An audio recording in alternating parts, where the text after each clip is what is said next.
Evening everybody. Get the meeting started. Just before we start, to inform you all that tonight's meeting is being recorded right at the back there and will be on the council channels tomorrow, so make sure you get your best on with the video. Right, so first item we have got public participation, and we have one speaker, that's Mr. Turner. If you'd like to step up to the mic, Mr. Turner. You have, I will start clock on 5 minutes for you, when you're ready. You may begin. Thank you. I'm referring to recent issues with the Weston Town Council Code of Conduct policy, which includes the 7 principles of public life, which include honesty, integrity, openness and others. I've separated my points into background, issues and my follow-up requests. Background. Prior to the North Somerset planning meeting on the 18th of February concerning the new Western Islamic Education and Mosque application, I reviewed the published Weston Town Council and North Somerset Council reports and meeting minutes. I then issued an email to all North Somerset Council Planning Committee members recommending the outstanding 17 conditions were received from the applicant before any decision was made. I also recommended, owing to the high-profile nature of this application, that it would reflect very badly on North Somerset, Weston Town Council and the various councillors if due process is not followed. I attended the North Somerset Council planning meeting as a member of the public. Going on to the Weston Town Council issues. Unfortunately, due process was not followed by the Weston Town Council Planning Committee chairperson that presented the Weston Town Council planning recommendation in the call-in process. As the Weston Town Council representative, she commented on several non-planning references. This was unprofessional. She finished by stating that the Weston Town Council planning support the application. This was wrong and misleading. Weston Town Council, as documented in the July 2025 minutes, agreed a neutral recommendation. The North Somerset Council process did not allow me to speak, so I could not highlight the error. It was subsequently confirmed by North Somerset Council that they take these statements at face value and do not check them, which implies they took the incorrect Weston Town Council statement as being factual. On subsequent analysis post-meeting, I noted 4 further concerns. 1, 3 of the 13 North Somerset Council Planning Committee members are also Weston Town councillors. Not one of these corrected the support statement. 2, one of these councillors attended the Weston Town Council July planning meeting, where he incorrectly informed the Weston Town Council Planning Committee that there were only 2 choices, for and against, instead of the support against a neutral status. 3, the North Somerset Council Case Officer report did not state a neutral decision was issued by Weston Town Council. The Weston Town Council planning team and councillors did not request a correction. 4, the North Somerset Council Case Officer report also admitted the 2009 Islamic Religious Centre application was rejected owing to, quote, unacceptable levels of noise and disturbance on residents at unsocial hours. Weston Town Council also noted in 2009 the application was inappropriate, referencing parking and access restrictions. The present Weston Town Council planning team did not request an inclusion of this relevant information. By my follow-up request. Subsequently, I wrote to North Somerset Council, who directed me to the Weston Town Council Democratic Processes Manager and Chief Exec, whom I raised some of these points on the 5th of March. I am still awaiting a reply. In conclusion, I request Weston Town Council, 1, urgently inform the North Somerset Council Planning Chairman of the error and review impact. 2, review and modify the Weston Town Council policies and processes to stop this situation from happening again. 3, audit how many other times this failure has occurred with the planning committee and correct them. 4, note that the planning chairperson did not represent Weston Town Council correctly or the majority of public planning objections in the call-in process. Please review the roles and responsibility in these regards. In summary, these examples highlight several serious failures within the Weston Town Council policies, their processes and communications, both within Weston Town Council and when working with North Somerset Council. Policy documents are not just tick boxes. You're talking about them tonight. They must be adhered to. Thank you. Thank you, Mr. Right, that now ends public participation. And we want to apologies for absence. I've got apologies from Councillor Stanfield and Councillor Pilgrim. Any others? Councillor James Clayton as well. Wonderful, thank you. And we'll go on to declaration of interest, a declaration of interest. And item 3, to approve the accuracy of the minutes of the Town Council meeting held on 19th of January 2006. Do I have a proposal, please? Oh, Councillor. Could the minutes reflect that on item 25 about silica there was one against? Just for a matter of record, that was me. Thank you. Any other comments on those minutes? No. Can I have a proposal to be done? Councillor Conley, seconder. Councillor Mannion. All those in favour?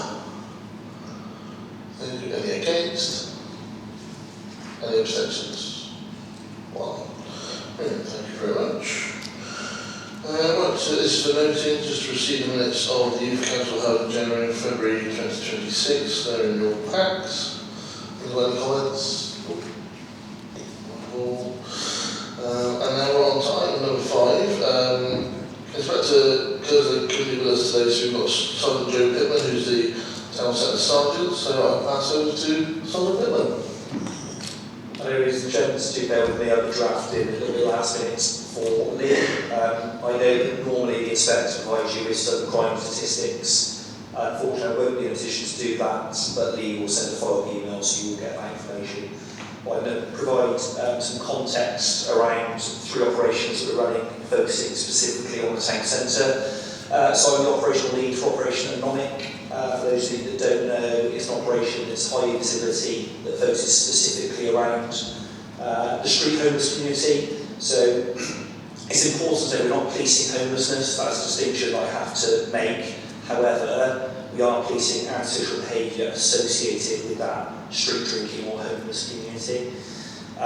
We've ran 9 days of action now off the back of a concept that I started at the tail end of last year. So initially we had 4 days of action. It's now been made permanent by my Chief Inspector. So we run Operation Anomic on a fortnightly basis. And I've been able to get additional resources for the town centre in terms of mounted officers, dedicated prisoner transport resource who can keep officers on the ground during these days of action, and also some plainclothes officers as well to support that operation. And to give you an idea of the impact that it's having, certainly the local businesses anecdotally are noticing a difference in terms of a lot of our prolific shoplifters are now locked up, so shoplifting rates have gone down. Over the 9 days of action, there's been 24 arrests. We've issued 18 dispersal notices for people causing problems with the town centre. We have conducted 27 stop searches with an 80% positive detection rate, i.e. we find something during those searches. And we have had 31 intelligence reports from members of the public off the back of the activity of these 9 days of action. And the next one is scheduled for the 31st of March. My colleague Nick Giorgio, outside these days of action, carries on some of this engagement work and runs a beat surgery at some months ago. I don't know if you just want to touch briefly on that, Nick.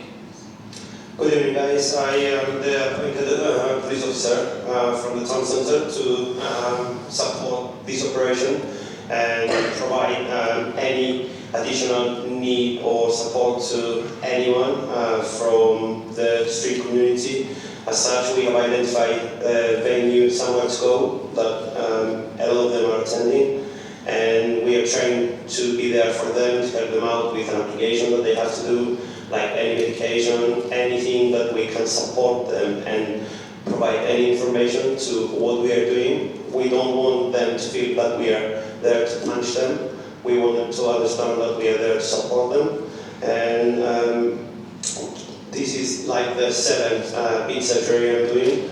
The first few ones I had like some looks on me like, why are you here, what are you doing now? But we are at the point now that they start coming to me, they engage with me, and it's all moving to the right direction, I would say. Thank you. Thank you, Nick. That pretty much covers it for Anomic. I'll take any questions at the end. I also want to talk about Operation Align, which is a new operation coming to the town centre, which specifically focuses on the issues of e-scooters and electronic bikes being used in the town centre. We're getting lots of reports of, low-level criminality, up to sort of drug dealing happening. This seems to be the mode of transport choice amongst some of our youth ASB and some of our drug runners in the town. There's also a public safety issue in the sense that people go to High Street and there's some near misses, and some of these electronic bikes, particularly Surons, get up to speeds of 50 mile an hour. So it is a real issue that's occurring at the moment. So off the back of that, we ran an operation previously where I think 13 e-scooters, a number of e-bikes were seized in a day's work. There will now be a focus around this work as well. We'll have a dedicated operation once a month initially, and again, if that runs well and can improve the concept to my bosses, hopefully we get additional resource and funding to support that. But the plan will be to have officers in plain clothes, or wait for an opportune moment where the offender will stop, essentially Tesco Express, for example, to buy a drink.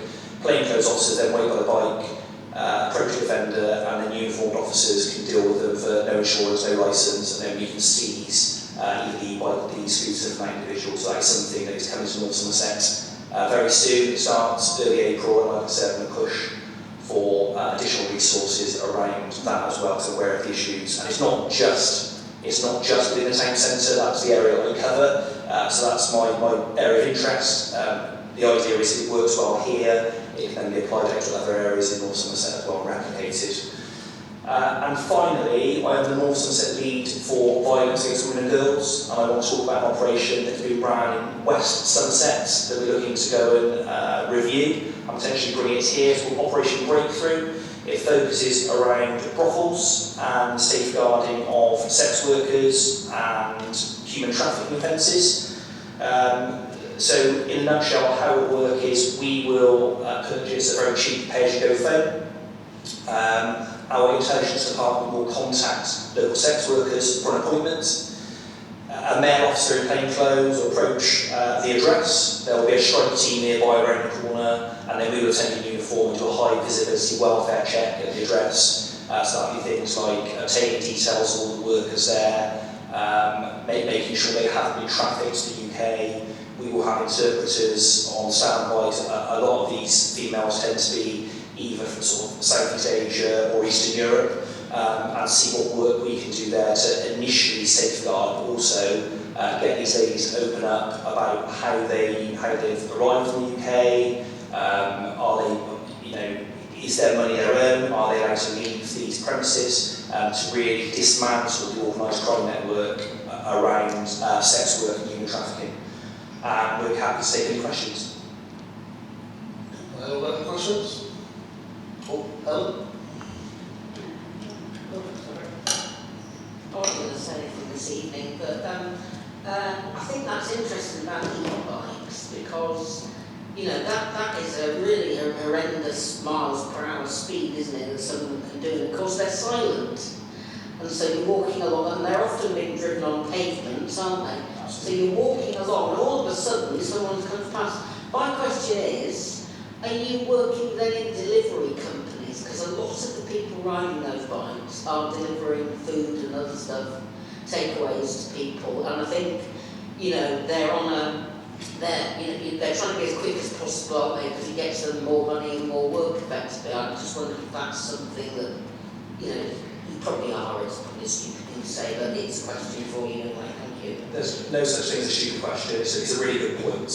We are having those conversations with delivery companies. We are aware that a lot of their couriers are using e-scooters. There was an operation ran in Bristol by the road policing unit there, where they did a lot of preventative work with your bigger delivery companies like Deliveroo, Uber Eats, and the likes of those. I suppose in Weston that the one takeaway stands like a Transylvanian taste. So we will be doing some work targeting that particular business. But at the moment, to answer your question, there hasn't been any preventative conversations prior to this operation, so it's probably something that we do need to take a very look at and see if we can replicate the success they've had in Bristol on a smaller scale to more localised suppliers. Councillor Bell? Thank you, Mr. Mayor. Just a couple of things I wanted to ask about and say. Firstly, congratulations, Joe, on the impact of Operation Anomic. I think it's been a really strong police-led operation, which has definitely made a difference to the safety and security of the town centre. And it's been really pleasing that it's been a genuine multi-agency operation with North Somerset Council officers, Western Town Council officers, BID and others really getting involved and helping that to work. The question is, can we have a commitment that we can sustain it? Because I recognise that it's been resource intensive in terms of maintaining that throughout the winter, but as we get into the summer, when everything's busier, hopefully we see the town centre more vibrant and lively later into the evening. I think it's going to be an important operation to maintain. And secondly, are you able to share any updates on the work that you've been doing with the residents of Hildesheim Court? Because I know there have been some issues there, both with the street community and with young people gaining access or loitering around that area. And I know that's been a concern that has been flagged to your team. Firstly, thank you very much for your kind words. In relation to Anomic, look, if I could run it every day, I absolutely would. I recognise that the way our resourcing picture is at the moment, that's not possible. The commitment that I've got from my bosses, so at Chief Inspector level, is that we will continue to run this fortnightly. And that is a standing operation. We have an operational order in place which demonstrates commitment from the force that it is a permanent operation. Outside of those days, we are still doing offensive work like Nick with the beak surgery and somewhere to go. My only concern is we've lost Operation Haven, which is a big blow in terms of the hotspot patrols. So over the summer, I will be looking to ask for additional resources to come in from the wider North Somerset B team, so that we've got footfall on the ground where perhaps those Haven officers were, visibly on the ground. We're losing that. It's important that other areas come into Weston where they have capacity. So to answer your question, yeah, it'll run fortnightly, and I am looking at bringing some additional resources as well, so there's boots on the ground on the day outside those economic days of action. In relation to Hildesheim Court, yeah, we've done some proactive work there with the residents. They've been having lots of issues, as you're no doubt aware, with the street community, loitering, sleeping outside, urinating, defecating. It got to a point where Tesco's couldn't manage it, so we had to step in and do something quite widely that we should be. It's become a fourth hotspot under the Anomic umbrella, so the days of action now, that's acted as a specific area which gets a lot of attention.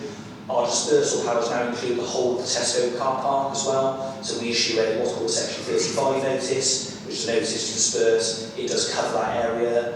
We've arrested 2 prolific offenders outside Hildesheim Court and locked them up, which had an impact on others that seem to disperse. But it is an issue, being realistic, that we need to stay on a regular basis, otherwise people will creep back to that area, unfortunately. Tesco's security are aware of doing their bit. I know that Tesco's have actually drafted bailiffs in previously as well, so we are working with Tesco to see what they can do to support that as well.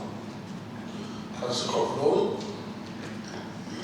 To reiterate what Mike Bell has said, I live in the town centre, I walk in it every day, and I'm certainly conscious of the improvements which have occurred as a result of your action, and one would only say I wish it could happen on a more regular basis, because not only has it had a positive result, but it helps residents get away from the feeling that you never see a policeman when you want to see one.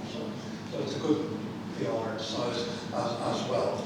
Is there any evidence to suggest that we have an increasing number of people who choose to come to Weston who only end up adding to the so-called street community, rather than the people who are already here within that community? And if so, what powers do we have, if any, to exclude them from the town? It's a very good question. It's a systemic problem, isn't it? It comes from a high concentration of drug and rehabilitation centres within the town, and we're now seeing the effects of that some 20 or 30 years later.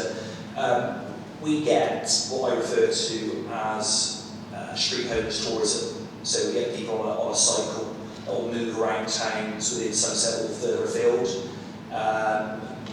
These people talk to each other like anyone does any walk of life. And I think part of the problem is there's almost so much support within the town centre that it makes it an attractive proposition initially, and then inevitably what happens is, I'm not being negative, people tend to fall off the wagon and then remain within the town because it's a pleasant seaside town. There's lots of off licences within the town centre that will, you know, sell people one can when perhaps they shouldn't, so it's an attractive proposition. Our powers to exclude people are somewhat limited until we get a number of criminal offences in which then we can achieve what's called a criminal behaviour order, which we've used the likes of some prolific offenders and actually banned from the town centre for 2 years. But in order to get to that point, unfortunately, you need quite a pattern of criminal behaviour. Preventative work, we try and get in their early doors, we try and signpost people to the relevant support agencies, and we can do some lower level interventions such as community protection warnings, which are not enforceable. Ultimately, if people are stubborn and they want to then commit crimes or at CPO level, it's very, very difficult to exclude them.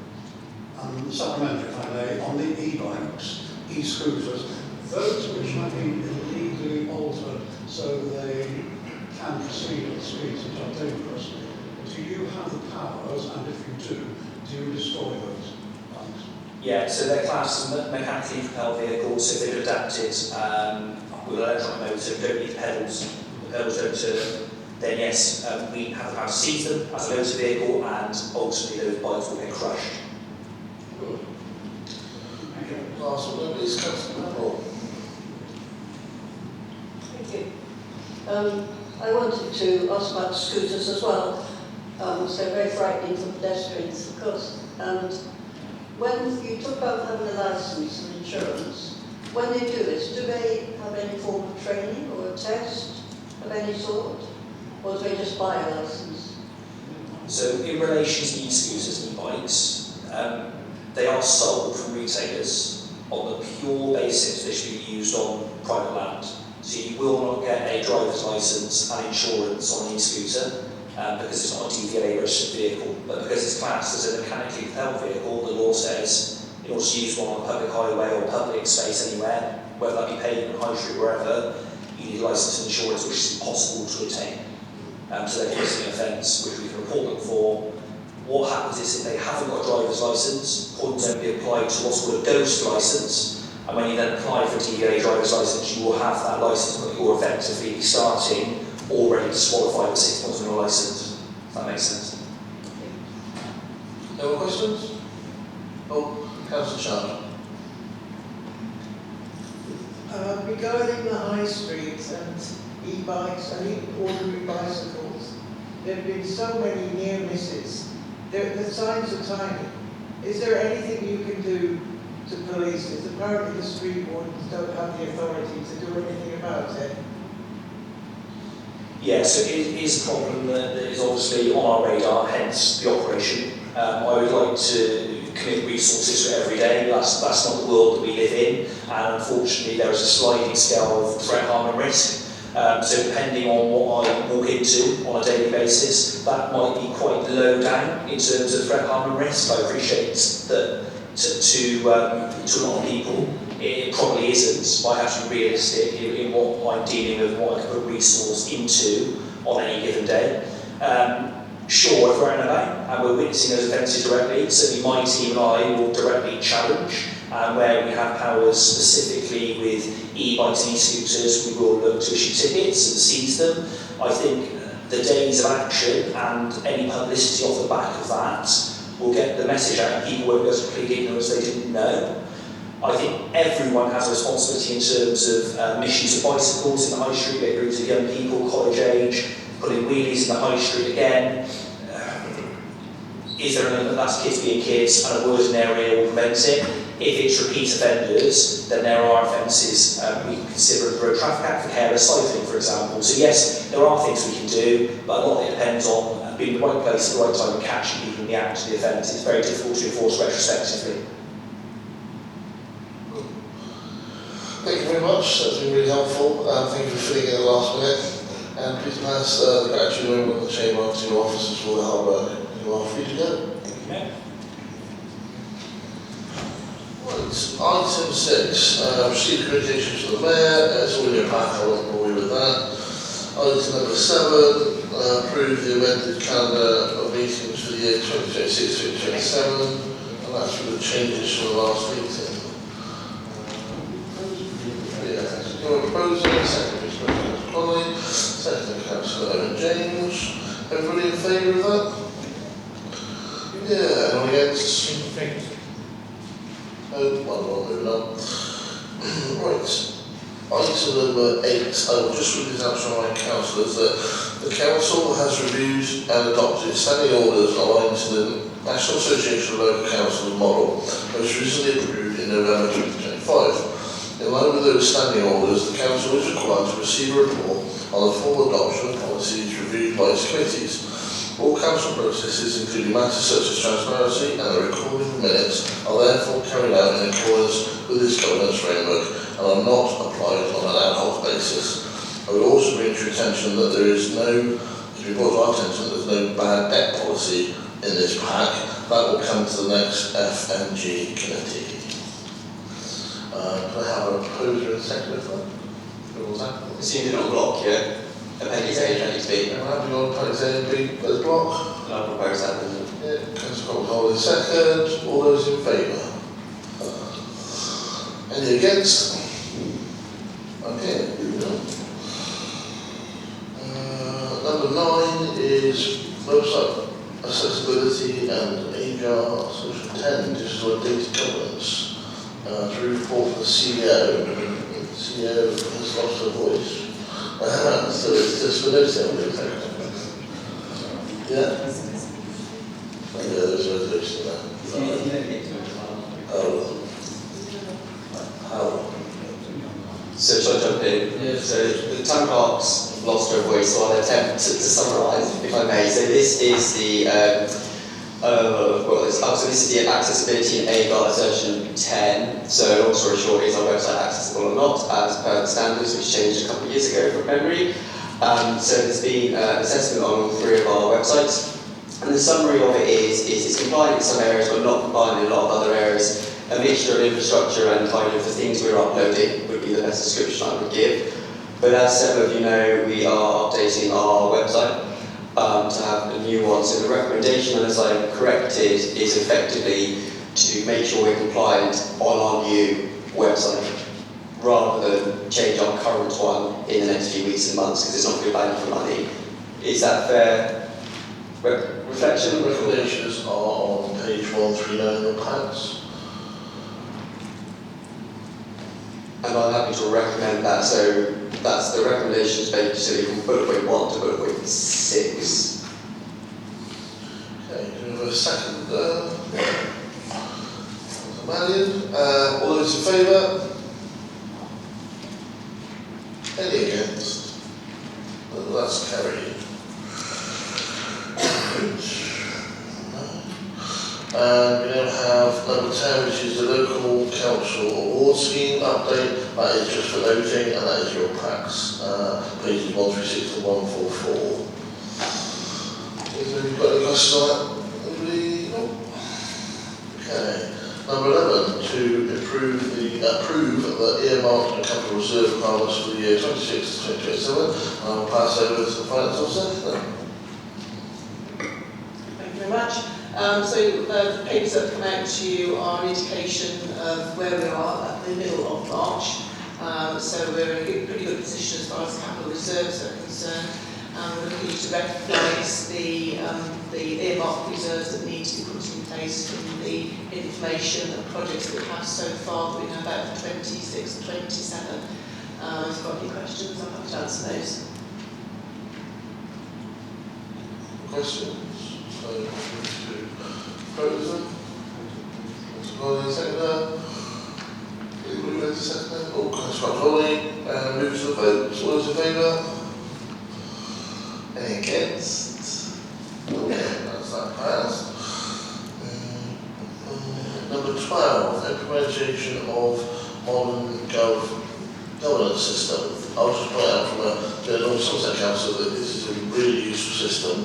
I know from officers' point of view as well as councillors and the public, it's going to make all our meetings and our information a lot easier for people to access. So I think this is a great move, but I will ask if anyone is happy to propose this.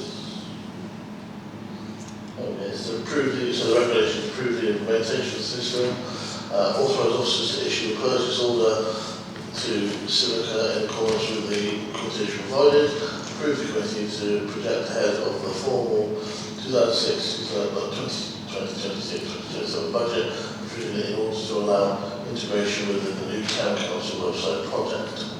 That's what we're voting on. Do I have a proposer? Oh, you're asking something?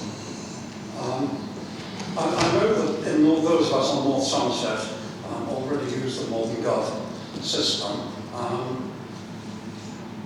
I note with the Town Council, though, it's going to enhance transparency. I'd like to know a little more about how it will do that. It's going to increase accessibility for residents. I'd like to know a little bit about how that is going to be achieved, because if you want to know what's happening in council agenda, you simply go on to the Town Council website and look at the agenda. How will Modern Gov improve that? If it will, then fine. It's going to improve member access to meeting papers. Do members currently have a problem accessing meeting papers? If they do, then that's fine. I currently don't have a problem. And the cost. We're absolutely sure, are we, that £14,500 in the first year, and then £8,000 plus that thereafter, that expenditure for a relatively small council, large in terms of parishes, but small in terms of local government, is that likely to be money well spent? I'm happy to be convinced. If it is, then fine. Perhaps somebody with greater knowledge than me can tell me it is good expenditure. I do apologise, the town clerk has lost her voice, and this is unfortunate. I'll try my best to answer. Apologies if you can't hear me, I'm trying my very best. So in terms of some of the problems we've had, some of the meeting agendas now, because of the size and the business that you're pushing through, are very large.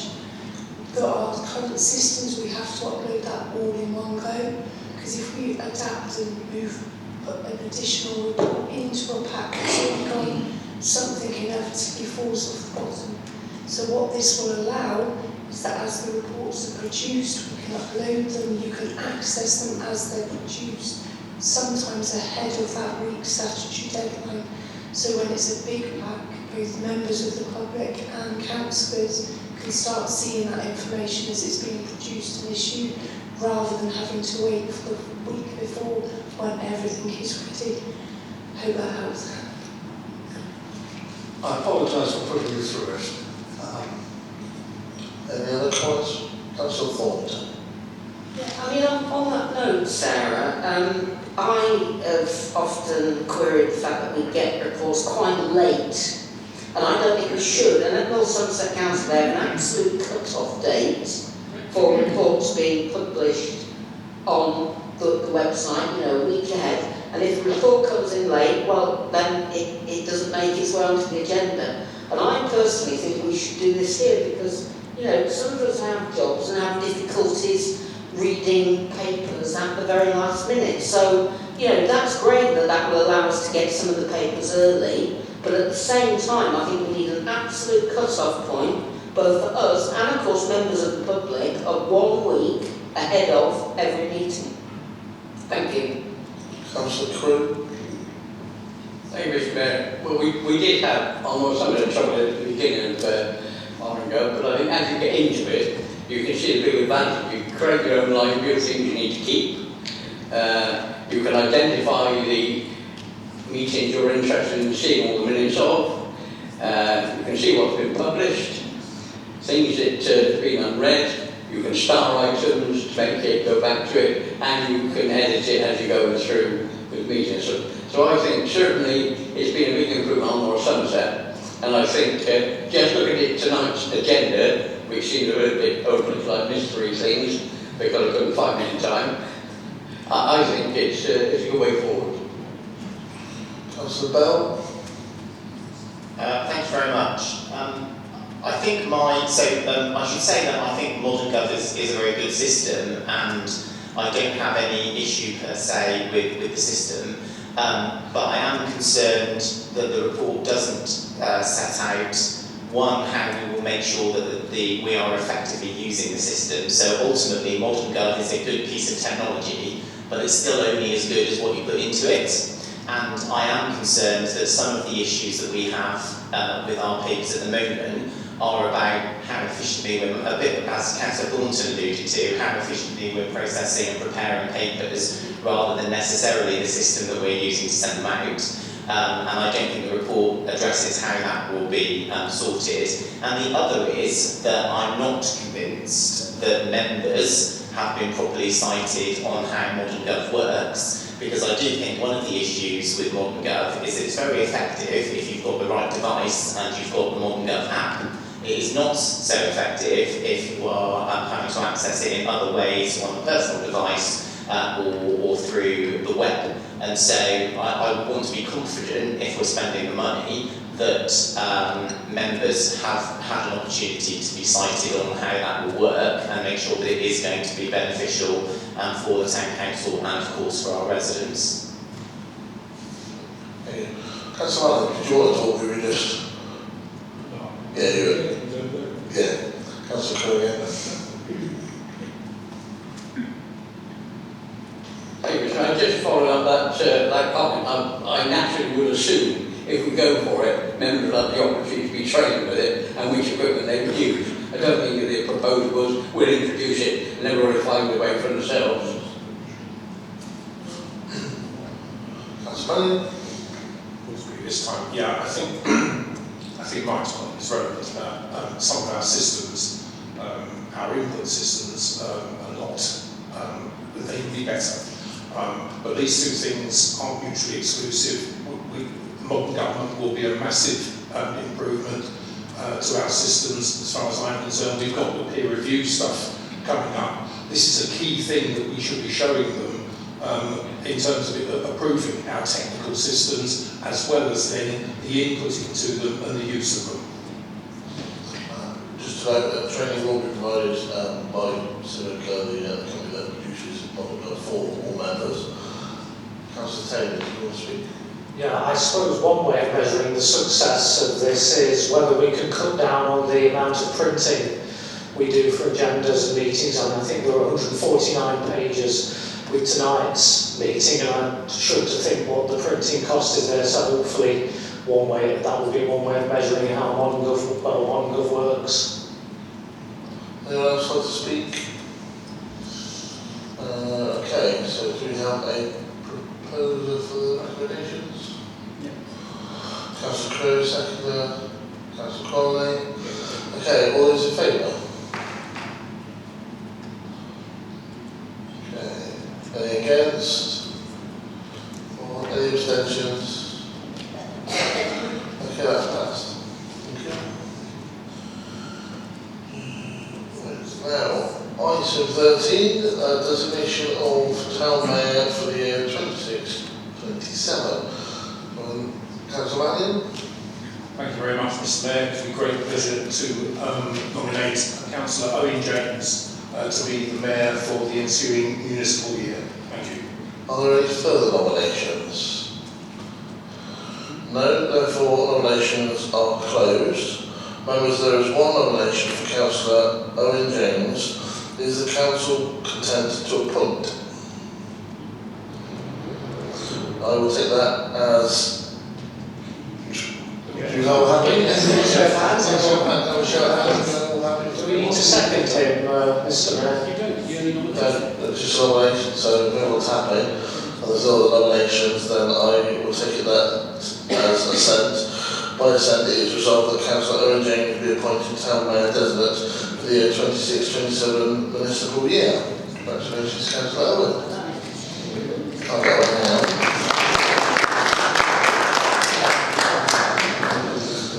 Okay, moving on to number 14, designation of Deputy Town Mayor for the year 26-27. Do I have any nominations?